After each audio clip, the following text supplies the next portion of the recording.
ပရိသတ်များအားလုံးပဲမင်္ဂလာပါကျွန်တော်တို့တာဝဲဖောက်ဖောက်မြန်မာ YouTube Channel လေးကနေပြန်လည်ကြိုဆိုပါရခင်ဗျာအမေရိကန်နဲ့တရုတ်ကြားနေယူလေးဖြစ်နေတဲ့ထိုင်ဝမ်ဆိုတဲ့ကျွန်းလေးတစ်ကျွန်းကကမ္ဘာအင်အားအကြီးဆုံးနိုင်ငံတစ်ခုဖြစ်တဲ့အမေရိကန်နဲ့တရုတ်ရဲ့ကြားမှာနေယူလေးဖြစ်နေရှိနေကြတာကြားပါပြီတရုတ်ဘက်ကထိုင်ဝမ်ကိုတရုတ်နိုင်ငံနဲ့ပြန်လည်ပေါင်းစည်းဖို့ကြိုးစားနေပါတယ်စီးရီလေ့ကျင့်မှုတိုင်းမှာလည်းပဲတရုတ်ကထိုင်ဝမ်တိုင်းမှာပုံမှန်နီးကဲစွာနဲ့ကင်းလှည့်နေပါတယ် China is drawing ever closer circles around Taiwan. China has a clear goal to gain control over the island. China will surely be reunified. အမေရိကန်ကလည်းထိုင်ဝမ်ကိုကျူးကျော်မှုတွေရန်ကနေစီးရီရခါဝယ်ပေးထားမယ်လို့ကတိကိုပြုထားပါတယ် Are you willing to get involved militarily to defend Taiwan if it comes to that? Yes, that's the commitment we made. အမေရိကန်ပြည်ထောင်စုကဒေသတွင်းမှာသူတို့ရဲ့စီးရီအင်အားကိုတိစောက်လျက်ရှိပါတယ်ဒါဆိုဒီစူပါအင်အားကြီးနိုင်ငံနှစ်ခုကထိုင်ဝမ်ကိုဘာကြောင့်ဒီလောက်ထိအာရုံထားနေတာလဲတရုတ်နဲ့အမေရိကန်အတွက်ဘာတွေရရှိနေတယ်လဲပြီးတော့ထိုင်ဝမ်ကလူတွေကဘယ်လိုခံစားရနေတယ်လဲအစားရှိတာတွေကိုဒီနေ့မျှဝေပြီးသွားပါမယ်မိတ်ဆွေတို့အတွေးခေါ်နဲ့အမြင်တွေရစီဖို့စောင့်မြမြဖတ်ပါမဖတ်နိုင်ရင်မဖတ်အားရင် Web Power Audio Book application မှာနားထောင်ပါ application ကိုအခုပဲ download ချလိုက်ပါ link ကို comment မှာချပေးထားပါတယ်ခင်ဗျာအရင်ဆုံးထိုင်ဝမ်ရဲ့မဟာဗျူဟာမြောက်ဒီနေရာကိုပြောပြပါမယ်ထိုင်ဝမ်ရဲ့ဒီနေရာကသူ့ကိုပထမဝင်နိုင်ငံရေးအရာအရေးပါတဲ့ဆုံးမတစ်ခုအဖြစ်ကိုရောက်ရှိစေပါတယ်ထိုင်ဝမ်မှာနေထိုင်သူလူဦးရေ23သန်းရှိပြီးတော့သူ့ရဲ့အဓိကကျွန်းကတရုတ်ပြည်မကြီးကနေကီလိုမီတာ130အကွာဝေးလောက်မှာပဲရှိတာပါကမ်းလွန်ပင်လယ်မှာရှိတဲ့ဒီသေးငယ်တဲ့ကျွန်းလေးတွေကထိုင်ဝမ်ရဲ့တင်းကျုံမှုအောက်မှာပဲရှိနေပါတယ်ပြီးတော့ထိုင်ဝမ်တဝမ်းလုံးမှာတရုတ်ရဲ့စီးရီးလေ့ကျင့်မှုတွေကပုံမူကြီးမားလာပြီးတော့မကြာခဏလည်းဖြစ်လာပါတယ်တရုတ်ပြည်သူ့လက်မြောက်ရေးတပ်မတော်ကနေ2024ခုနှစ်အတွင်းကထုတ်ပြန်တဲ့ဗီဒီယိုတွေမှာဆိုရင်တရုတ်ကထိုင်ဝမ်ကျွန်းကိုဝိုင်းထားပြီးချင်းချောက်နေပါတယ်တရုတ်ကထိုင်ဝမ်ကိုသူ့ရဲ့ပိုင်နက်အစိပ်ပိုင်းဖြစ်မြင်ပြီးတော့မှလိုအပ်လာမယ်ဆိုရင်အင်အားသုံးပြီးပြန်လည်ရယူဖို့အသင့်ရှိကြောင်းပြောနေပါတယ်ဒီနေရာမှာတရုတ်နဲ့ထိုင်ဝမ်ကြားကတမိုင်းကြောင်ငယ်ငယ်လေးကိုတော့မိတ်ဆွေတို့အကြမ်းဖျင်းလေးသိထားဖို့လိုပါတယ်1940ပြည့်နှစ်နှောင်းပိုင်းတရုတ်ပြည်မှာကွန်မြူနတီနဲ့အမျိုးသားရေးဝါဒီတွေအကြားပြည်တွင်းစစ်ဖြစ်ခဲ့ပါတယ်အဲဒီမှာကွန်မြူနတီကအနိုင်ရရှိပြီးတော့မှတရုတ်ပြည်မှာကြီးကိုသိမ်းပိုက်နိုင်ခဲ့ကြတယ်ကွန်မြူနတီတပ်ဖွဲ့တွေအနိုင်ရသွားတဲ့အတွက်အမျိုးသားရေးဝါဒီတွေအားလုံးထိုင်ဝမ်ကိုထွက်ပြေးသွားကြရပါတယ်အဲဒီအခြေအနေကတရုတ်နဲ့ထိုင်ဝမ်ကြားကအခုခေတ်တင်းမာမှုတွေအတွက်အခြေခံကြောင်းတရားတွေပါပဲနောက်ပြီးတော့အမေရိကန်နိုင်ငံအနေနဲ့လည်းထိုင်ဝမ်အပေါ်မရေရာတဲ့မူဝါဒတစ်ခုလည်းရှိနေပါတယ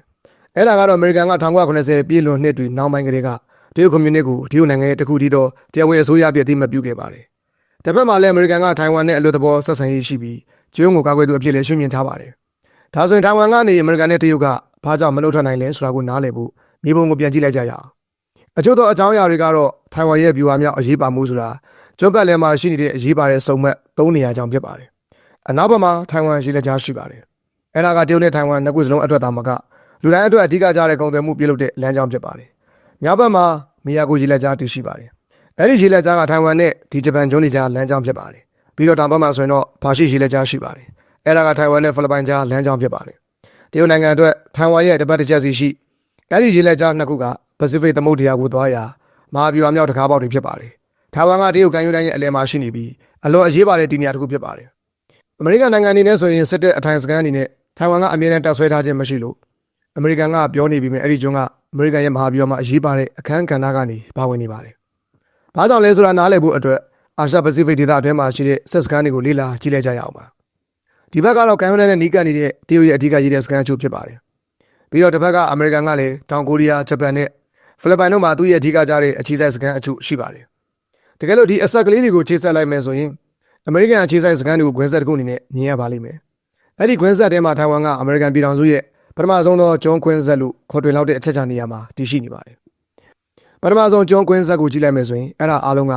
အမေရိကန်ရဲ့တရားဝင်မဟာမိတ်တွေဒါမှမဟုတ်ထိုင်ဝမ်လိုနီးစပ်တဲ့မိတ်ဖက်တွေဖြစ်နေတာကိုတွေ့ရမှာဖြစ်ပါတယ်။အဲ့ဒီနီလန်နဲ့အမေရိကန်ကတရုတ်ရဲ့ကမ်းရိုးတန်းအနီးမှာစီမံကိန်းအကောင့်တွေဖော်နိုင်ပြီးတော့သူ့ရဲ့မဟာမိတ်နိုင်ငံတွေနဲ့သူကိုယ်တိုင်ရဲ့အကျိုးစီးပွားတွေကိုကာကွယ်ထားနိုင်ပါတယ်။ပြောင်းပြန်နေတဲ့တရုတ်စစ်တဲ့အတွက်ကြတော့ပထမကျွန်းခွင်းဆက်ပြင်ပမှာစီမံကိန်းဆောင်ဖို့တက်ခတ်ခဲ့ပြီးတော့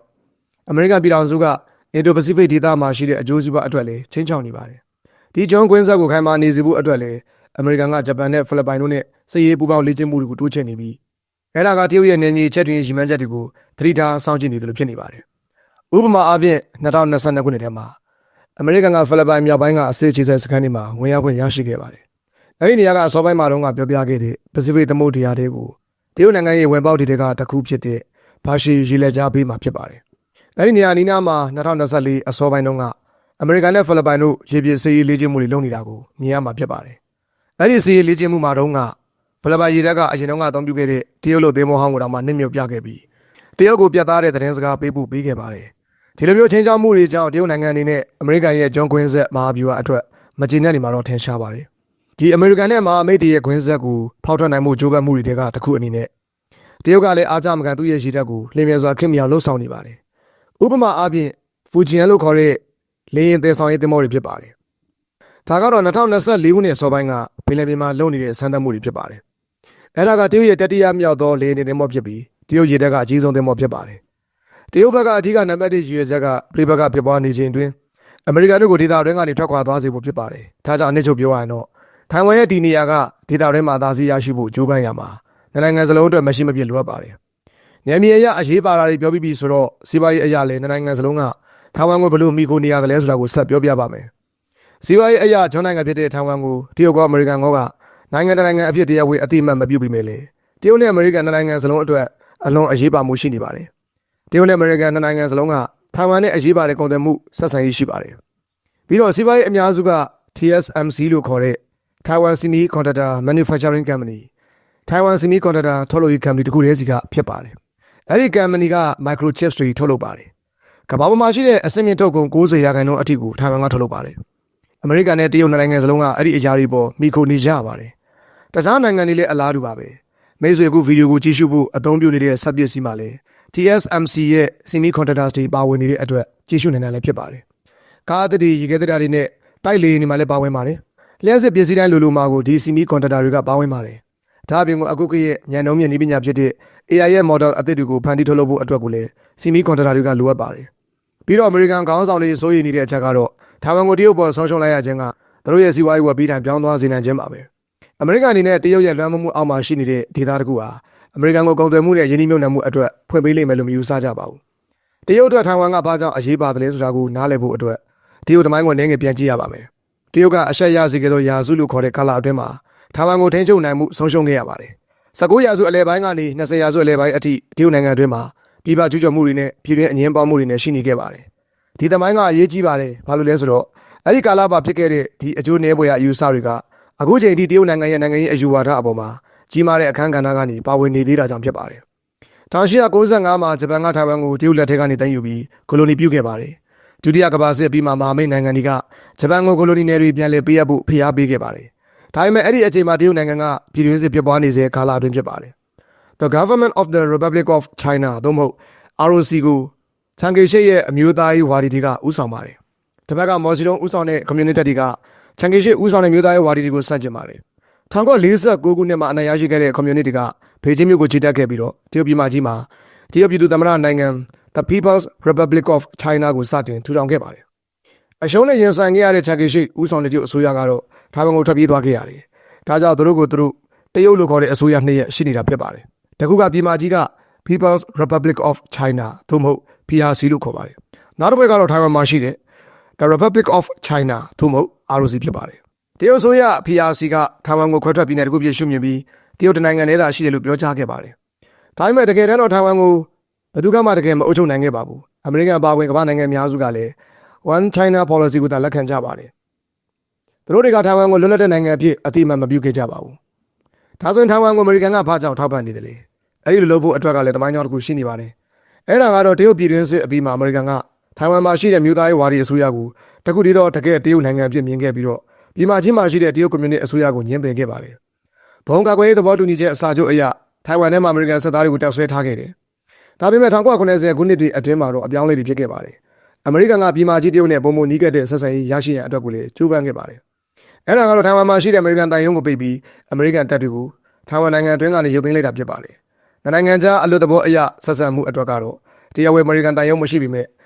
ဆွေးနွေးမှုတွေလုပ်လို့ရတဲ့အဆောင်တစ်ခုကတော့ဆက်လက်ထားရှိခဲ့ပါတယ်။ပြီးတော့အမေရိကန်ကထိုင်ဝမ်ကိုလက်နက်တွေရောင်းချဖို့အတွက်လည်းအာမခံထားစေဖြစ်ပါတယ်။ဒါပေမဲ့သူတို့တွေကထိုင်ဝမ်ကိုခုခံကာကွယ်ပေးမလားဆိုတာမရှင်းမလင်းတဲ့မူဝါဒမျိုးလည်းရှိပါတယ်။အဲ့ဒါကတရုတ်ကိုကျူးကျော်မှုကနေကာကွယ်တားဆီးဖို့နဲ့ထိုင်ဝမ်ကိုလွတ်လပ်ရေးမကြေညာစေရန်တို့ဖြစ်ပါတယ်။ဆက်လက်ပြီးထိုင်ဝမ်ရဲ့ပြည်တွင်းအုပ်ချုပ်မှုပုံစံကိုဆက်ကြည့်အောင်ပါ။ထိုင်ဝမ်ကအာဏာရအမျိုးသားရေးဝါဒီအုပ်ချုပ်မှုကနေဒေသတွင်းအင်အားအကောင်းဆုံးသောဒီမိုကရေစီအုပ်ချုပ်ရေးစနစ်ကိုကူးပြောင်းလာတာပဲဖြစ်ပါတယ်။သူတို့ကရွေးကောက်ပွဲတရေလွတ်လပ်ခွင့်နဲ့အကြက်သားလွတ်လပ်ခွင့်တွေရှိပါတယ်။ ထိုင်ဝမ်ကအာရှမှာပထမဆုံးသောလေတူလက်ထက်ချင်းကိုတရားဝင်ခွင့်ပြုခဲ့တာလည်းဖြစ်ပါတယ်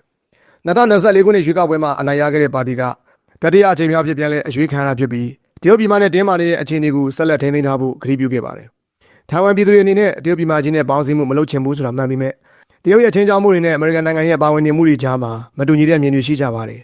တချို့ကအမေရိကန်ကငါတို့ကိုကာကွယ်ပေးမယ်လို့မြင်ကြတယ်လို့တချို့ကအမေရိကန်ကထိုင်ဝမ်ကိုခုတုံးလုပ်ပြီးနိုင်ငံရေးအရာပြည်ရထုတ်သုံးနေတာလို့ယုံကြည်ကြတဲ့သူတွေရှိတယ်လို့တချို့တွေကလည်းနိုင်ငံစလုံးနဲ့ကောင်းမွန်တဲ့ဆက်ဆံရေးမျိုးသားတိစောက်တဲ့လို့လက်ခံကြတဲ့သူတွေလည်းရှိပါတယ်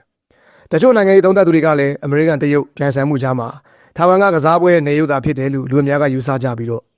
နောက်ပါပဲဖြစ်လာ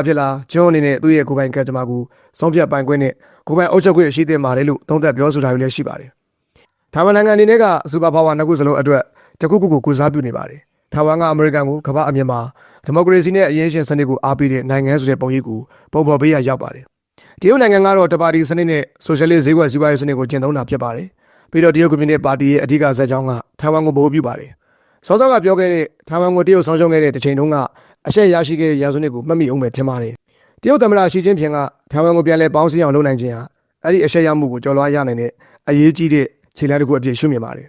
တပတ်ကအမေရိကန်နိုင်ငံအတွက်ကထိုင်ဝမ်ကိုထောက်ခံအားပေးခြင်းကဒေသတွင်းအဓိကမဟာမိတ်များထားရှိခြင်းနဲ့ဒီမိုကရေစီကိုမြင့်တင်ခြင်းတို့ကိုအဓိပ္ပာယ်ဖော်ဆောင်ပါတယ်တကယ်လို့တရုတ်ကထိုင်ဝမ်ကိုကျူးကျော်ပြီးသိမ်းယူခဲ့မယ်ဆိုရင်ဒီမိုကရေစီကပြတ်သုံးသွားပြီးကမ္ဘာတော်ကဒီမိုကရေစီအပေါ်မှာချင်းချောက်မှုတစ်ခုဖြစ်လာပါလိမ့်မယ်ဒီတော့ဆက်ဆက်ပြီးမေးခွန်းထုတ်လို့ရတာကတောင်ကိုရီးယားဂျပန်နဲ့ဖိလစ်ပိုင်နိုင်ငံတွေကတော့သူတို့ရဲ့နေမြေဒေသလုံခြုံရေးအတွက်အမေရိကန်ကိုအားကိုးနိုင်မလားဆိုတာပါပဲထိုင်ဝမ်အနေနဲ့ကတော့နိုင်ငံရဲ့တည်ရှိရာကိုစားပြုမှုတွေကြောင့်တရုတ်နဲ့အမေရိကန်တို့ကတော့လက်ရှိအနေအထားကနေနောက်ပြန်ဆုတ်တော့မှာမဟုတ်ပါဘူးနောက်ပိုင်းဘာတွေဆက်ဖြစ်လာမလဲဆိုတာကတော့ဆက်ဆောင်ကြည့်ရမှာပါမိတ်ဆွေတို့အနေနဲ့ကောထိုင်ဝမ်ရဲ့ဖြစ်တည်နေမှုနဲ့ရင်ဆိုင်နေရတဲ့အခြေအနေကိုဘယ်လိုမြင်ပါသလဲကွန်မန့်လေးမှာကိုမြင်လေးကိုဝင်ရောက်ဆွေးနွေးမျှဝေပေးသွားပါဦးကျွန်တော်တို့ရဲ့ဒီဗီဒီယိုလေးကတော့ဒီလောက်ပါပဲခင်ဗျဒီဗီဒီယိုလေးကိုသဘောကျတယ်ဆိုရင်တရုတ်ပြည်မှာကြီးနဲ့ပတ်သက်တဲ့အကြောင်းအရာလေးဖြစ်တဲ့တရုတ်ပြည်စင်းရဲ့မွေးတီယာကအင်အားကြီးနိုင်ငံဖြစ်လာခဲ့ပုံဆိုတဲ့အခုမိတ်ဆွေရဲ့ဖုန်းစခရင်မှာပေါ်နေတဲ့ဗီဒီယိုလေးကိုဆက်ကြည့်ဖို့တိုက်တွန်းချင်ပါတယ်အဆုံးလေးလိုက်ပါကြည့်ရှုပေးတဲ့အတွက်ဘဝဲဘာဝမြန်မာကနေကျေးဇူးအထူးတင်ရှိပါတယ်ခင်ဗျ